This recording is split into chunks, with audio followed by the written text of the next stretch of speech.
all my teeth fall out, or vacuum cleaner and I drop from the stage, but he wasn't allowed.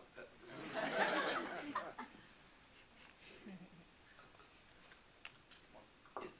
How much of that was actually your footage, and how much was archived? Everything you see with the birds, the cops, the television cops, the walking feet, that was part of that little pilot that we shot where Hitchcock is chasing Hitchcock. Everything that is Ron Burridge, because we did an extensive interview where he's making coffee as well, where he's talking, where all his little sketches, because I did a lot of research, it's maybe not obvious, but Ron Burridge played in a lot of, the Hitchcock devil played in a lot of commercials, but not only commercials, he played Hitchcock in Le Confessionnel, a Canadian film by Robert Lepage, where he's playing Hitchcock and also doing a Hitchcock casting. And it's in there, but it's sort of we didn't want to make it sort of a straight documentary. We were looking also for the connections all the time. And sort of all the little blips that are on Burridge, that part of it is the interview, part of it is the thing that we researched. And then there's a huge archive that I had working through my previous film, Dial History, on the history of airplane hijacking, and a lot of stuff on the Cold War. How hijacking was framed by the Cold War. All of that was very much part of my archive. That slipped into it.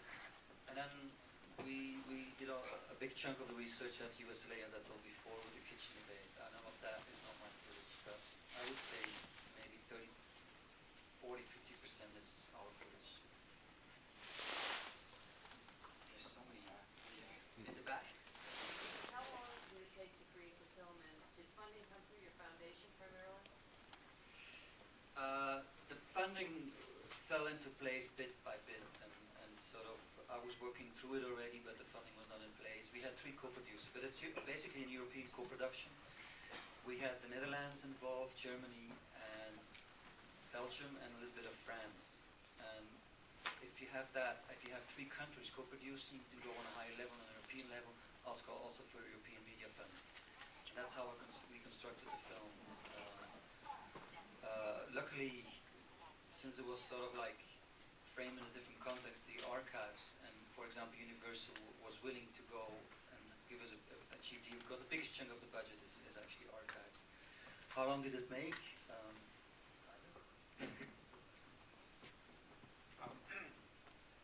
Yeah, I guess we'll just segue a little bit in how long it took, right? Okay, sure. I was actually the sort of second or intermediary editor. Johan had been working with another guy in Belgium, and they had actually put together a lot of ideas, a lot of small scenes, a lot of sketches. They had a rough track of the story, but it wasn't a movie. And so the thing that we really did when he was working at the Hammer was really just take all these things and really start stringing it together and really try to make it work as what, in about 80 minutes finally? Yeah, so the idea was to get that, so this narrative and this voiceover and all of these sort of mirroring and doubling images would just flow as though it seemed like it was all supposed to do that. But you know, doing a film like this, you don't really have a script, there's no net, so you just start kind of making it up and figuring it out constantly. So I did about 4 or 5 months in Los Angeles, and then it went back to Belgium, and Dieter took over and did a little bit more. And then they came and screened it again once in Los Angeles, and I got to see my own work revised, which is always a nice thing. It took about a year and a half, so, and it's not a film that is with a production platform with actors. The archive become the actors, and sort of you play off them one another. And the only script we had was sort of the story, and a bit of a layout in the interview, and sort of very often with the documentary, you start working on a project, but you stumble onto stuff that gears you towards another direction. So that's how it is. Yes. Beautifully edited. If it came together as a disjointed project, somehow it works really, really well. It's very, very well edited. An amazing job. The question is, at the end in one of the credits it said to Ron and Steve, and I assume Ron was Ron Burridge. Who's Steve? And Eddie, I'm sorry. Yeah, were those the 2 guys walking off? Right. Yeah, it was a little bit unfortunate while we do the final editing. Ron died. So there was all these coincidences that are strange to the film, but indeed I wanted to give him a tribute. A year before his boyfriend had died.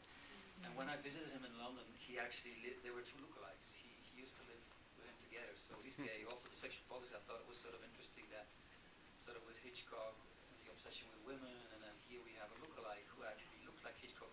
It's totally real. Although it's about a lookalike, I think he's the real character. yeah, his boyfriend was a Rembrandt lookalike, which was sort of funny. Yeah, that's Ron and Eddie is the two people The two that people. came on that we went to visit and had coffee, and he didn't poison me, but yes, You mentioned, do you consider this a documentary?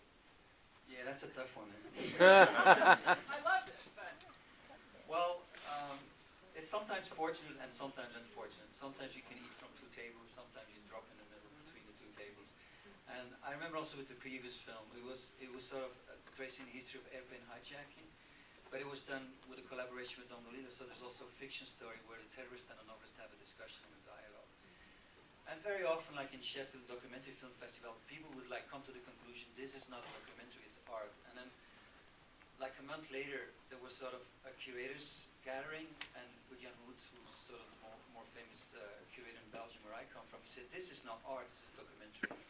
And it's sort of, people try to categorize it, but I think it's more about exploring those boundaries, and I think that's crucial, because, you know, in the first place, I want to tell my story, and the toolbox is whatever is necessary to tell the story.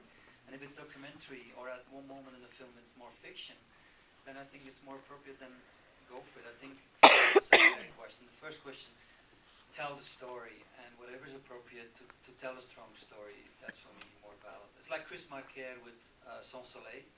It's sort of, it's not really documentary, it's more an SF film where it's sort of filmed in so many locations in the world, and it's linked together through letters he sent to his lover in Paris.